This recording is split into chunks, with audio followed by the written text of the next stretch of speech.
Gemini, welcome to my channel. I'd like to thank you for tuning in to the energies and influences coming through for your weekend reading, April 12th to the 14th of 2019. Gemini, this is good for your sun, moon, and rising. And remember, this is a condensed general reading, so please only take those portions that resonate with you. Cross-watchers' energies are interchangeable. And I invite you to subscribe, like, comment, and share. It really helps me out a lot, and it helps to bring your vibrations into those future readings. I also send my intentions out for my community and my viewers. Please remember to check out that description box below. Thanks, you guys. And after the reading is a take note moment. Okay, Gemini, off camera I've done a protective blessing. I've shuffled and meditated over these cards just for you. Your first card, it's the general atmosphere. It's the background and the basis of the matter. Number 15 of the major arcana in the Rider-Waite deck, the Devil. You could be dealing with a Capricorn. This represents temptation and limitations. It's bondage. There's extra energy coming in here, and it could be toxic.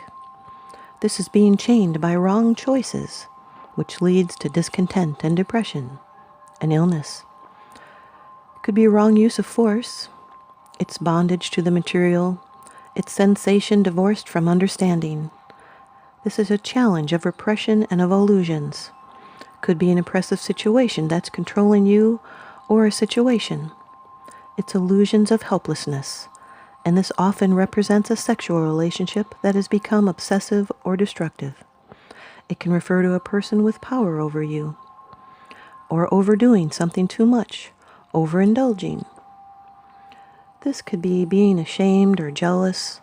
It can be codependent, someone being deceitful and ill-intended, someone being destructive or shackled by ignorance, or could be even chained to the need for approval. You might be experiencing restrictions or acting in ways that impede your growth. Could be struggling with or denying addiction or depression. Could be projecting your faults onto others, abusing others, or being abused. Advice is to accept the restrictions of the current situation and face up to your demons. Could be material things keeping you chained. What is it that's limiting your personal growth?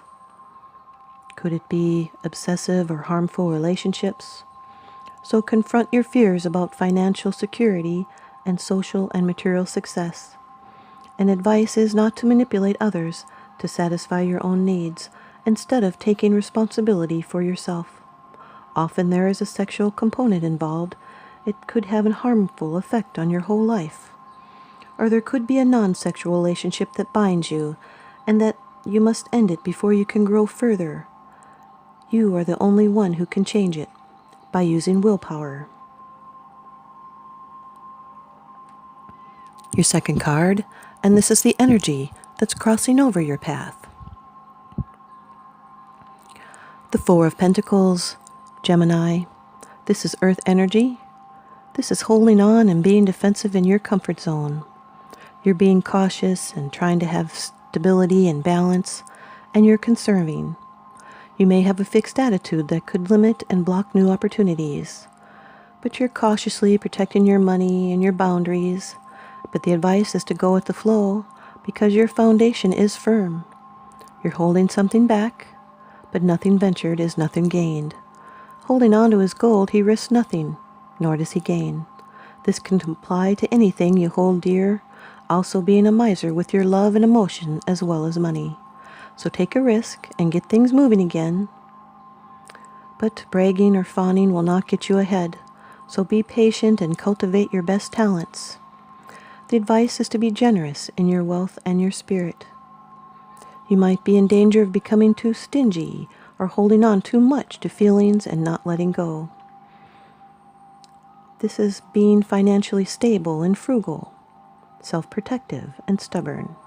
You may be holding on to money or conserving energy or resources, claiming ownership, protecting investments, and looking out for yourself. Could be clinging to security. So security and control are uppermost in your thoughts at this time. Your third card, and this is how it affects you.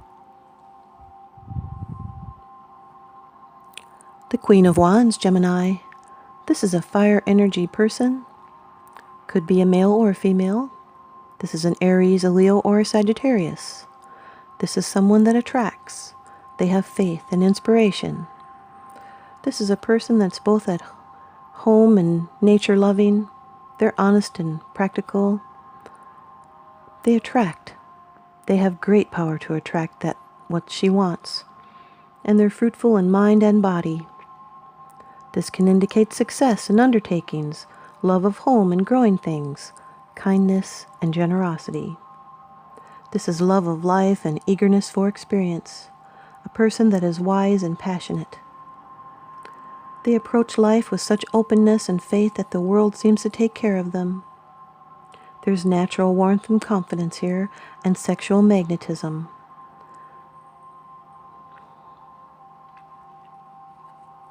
Your fourth card, it's the position of the future. It's the outcome, the results, and the advice. The Page of Cups, Gemini. This is water energy. It's a new energy. It could be a Cancer, a Scorpio, or a Pisces. This represents successful manifestation and wishing. These are synchronicities and hunches and being sensitive. Could be a message or a communication about love or something that's going to bring joy. Could be a message about an engagement or a wedding. It's something that carries emotional risk. You'll be finding out where you stand, and you feel things will work out. This can indicate the birth of a child, or psychic ability beginning to emerge. These are thoughts and dreams of love. It's news of a new lover or a love that is imminent. It's someone who is sensitive and helpful, and there's new insights here. A new trigger point. This is expressing your wishes and fears clearly and directly. You see, the fish is a symbol of creative imagination, and water represents the feelings and the unconscious mind. And this is the birth of creative imagination and new life. This could stand for a young person. They are sensitive and kind-natured and emotional type with strong artistic talents. They're often psychic. They may be bringing the news of a birth of a child, or news of new feelings and attitudes. If you've been hurt in the past or are afraid to let go emotionally, this card can indicate the fragile new beginnings and learning to trust again. Your fifth card, it's the bottom of the deck card, the underlying issue. This is what's unseen. The Queen of Swords, Gemini. This could be you, or a Libra or an Aquarius. It's an independent, mature person. This is also the second queen in your layout, which represents sincere friends. This person has a keen mind. They could be a writer or a lawyer or a minister or a teacher. They're a great communicator. They're strong-willed and they've been able to cope with loss. They provide solutions with truth and honesty. They tell us and teach us to accept life as it is. This person has great clarity of thought. This indicates pursuing your desires with strength and maturity. This is a person that treasures solitude, and they're able to overcome loneliness by doing independent projects. And they have a very sharp, keen mind, and they're able to see justice and fairness. This is a person that may be overcritical of their own thoughts, and they should learn to have greater compassion for themselves.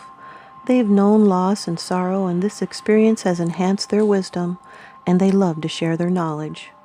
Sometimes rational thought is at cost of the emotional insight for the queen. She can be cutting with her words and is well advised to consider other people's feelings when they speak the truth. It is possible to be both honest and kind.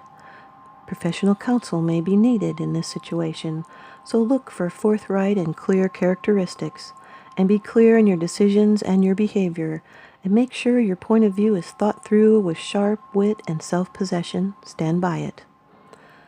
This is a woman who has the perfect mastery over the air, the words, the thoughts, and opinions. And you are well on your way to succeeding because you have a strong will and determination. And now your advice from the Oracle deck, The Sacred Traveler, by Denise Linn. Gemini, you got an infinite abundance. Abundance is pouring into your life. Everything is blossoming and bearing fruit now. Open yourself to receive. The prosperity you seek is being activated. A stream of abundance in all areas of life is ready to flow into your life. The Creator desires that you prosper, so take action in the direction of your dreams. This is not the time to passively wait for prosperity to fall in your lap. And the Sacred Traveler wants you to know that life goes in cycles. There are times when fields lay fallow, and there are times of harvest. Right now you are moving towards harvest time and to receive an outpouring of money, energy, time, or love. However, you must first know that you deserve it, and you do. There are times in the journey when life is fallow, but in the times of harvest, the Sacred Traveler shares the bounty and even volunteers to help others bring in their crops. This is the time to give deeply and fully of who you are and what you have, for the more you truly give, the more you receive. It's a universal law. As you focus on gratitude for what you already have, your abundance will grow by leaps and bounds. Here's your take note moment. We are never alone in everything we do unless that is what we think. When we realize we have the power of the universe responding to our every thought, waiting and ready to help, we can achieve anything. Then our fears disappear. Nothing can stand in our way except ourselves. All we have to do is believe. Thanks, you guys. I hope you stay tuned in and leave me a comment or a thumbs up, and please subscribe. Now remember, what goes around comes around, so I'm sending you out love and light and blessings. Thanks for watching.